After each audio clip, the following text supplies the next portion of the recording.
कि मैं अच्छा नेता कतई नहीं हूं, मैं इस बात को मानता हूं, लेकिन मैं एक जिंदा इंसान हूं, समाज सेवी हूं और इस मिट्टी इस देश से प्यार करने वाला आदमी।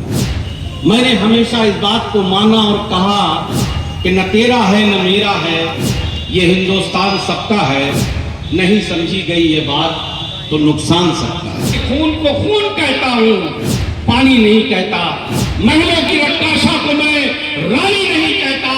यही तो बात है, तारीख हमको याद रखती है, मैं तारीख लिखता हूं, कहानी नहीं लिखता। और जिस दिन मैंने माननीय राष्ट्रीय अध्यक्ष के साथ में खड़ा हुआ, मैं बोलना नहीं चाहता, उसी दिन आजमगढ़ की पटकथा लिख दी गई।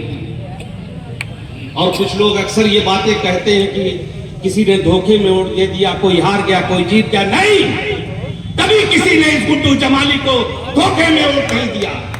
यहां मैं अपनी पूंजी रखता हूं, अपनी ताकत रखता हूं इस जिले में। इस मिट्टी ने मुझे उस वक्त भी नहीं छोड़ा जब 22 में समाजवादी पार्टी की सरकार बनाई जा रही थी इस सूबे में। तब भी आप लोगों ने मुझे अपने हाथों से सहारा दिया। और प्रदेश चाहता है कि इस मुबारकपुर की मिट्टी में अगर मुसलमानों ने किसी को वोट दिया है तो आपने अपने इसी बेटे अपने भाई को दिया है। इसलिए मैं अपने भाइयों से कहना चाहता हूं बहुत अदब से कि ये कत्तान ना कहे कि किसी ने धोखे में वोट दिया। इसलिए लोग एकजुट हैं आज कि हम लोग एकजुट हैं। और मैं एक बात आप लोगों से कहने के लिए खड़ा हूं, मैं कहना नहीं चाहता, कई बार सुना तो मैं जरा ऐसे ही कुछ मामलों में बड़ा वैसा बेढब आदमी, मुझे जो चीजें खराब लगती है मैं बोल देता हूं। ये लड़ाई एक अलग तरह की लड़ाई है मेरे भाइयों। मैं आप लोगों की दो बार विधायक आपने बनाया, विपरीत परिस्थितियों में बनाया, बड़ी लड़ाइयां होती थी यहाँ पे और संघर्ष होता था। सब लोग जानते हैं, बूथ मौजूद है, आजकल इलेक्ट्रॉनिक का जमाना है, वोट भी मौजूद है।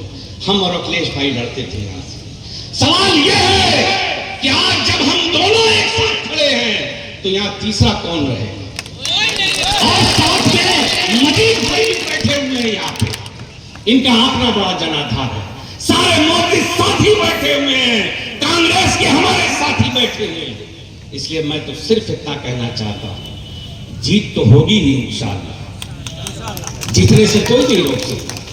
मगर मेरे मुबारकपुर के साथियों, बड़े बुजुर्गों, नौजवान साथियों, आपका ये बेटा सिर्फ इतना कहना चाहता है कि इतनी बड़ी लीड दिलाओ, यहां से इतनी बड़ी लीड दिलाओ कि प्रदेश में किसी विधानसभा में किसी पार्लियामेंट के कैंडिडेट को इतनी बड़ी एक विधानसभा, क्योंकि मैं जानता हूं यहां की ताकत 45-50 हजार वोट पोल होता है। और कितना भाजपा का है मैं कुछ नहीं कहना चाहता हूं, सब जानता हूं। इसलिए जो है बाकी सब कहां का है किसका है सब जानते हैं। एक चीज जरूर अपील करके जा रहा हूं कि अपने वोटों को लेकर सतर्क भी रहे।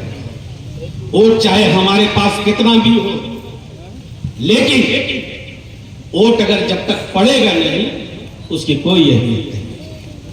हमारे तिजोरी में क्या रखा है उसकी कोई अहमियत नहीं।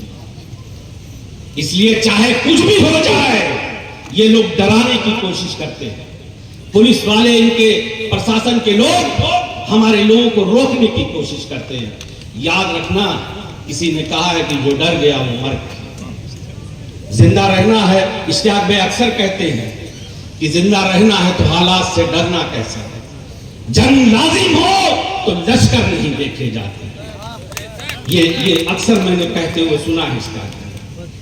तो इसलिए चाहे कितनी भी तकलीफ हो, चाहे हमें एक नहीं 2 बार बूथ पे जाना पड़े, 3 बार जाना पड़े, क्योंकि जब पिछली बार का चुनाव हो रहा था तो मैंने देखा, मैं उसका गवाह हूं, हम लोग आमने सामने लड़ रहे थे। हमारे टेम्पू को रोक के पंचर किया जाता था, मेरी झंझट भी होती थी उस वक्त। तो इसलिए ये बात मैं अपने तजुर्बे की कह रहा हूं कि चाहे आज बरसे चाहे कुछ भी हो, हमें अपना वोट पोल करना। जितना पिछली बार पोल किया था आप लोगों ने कम पोल किया, उससे कम से कम 15-20% ज्यादा आपको पोल करना पड़ेगा।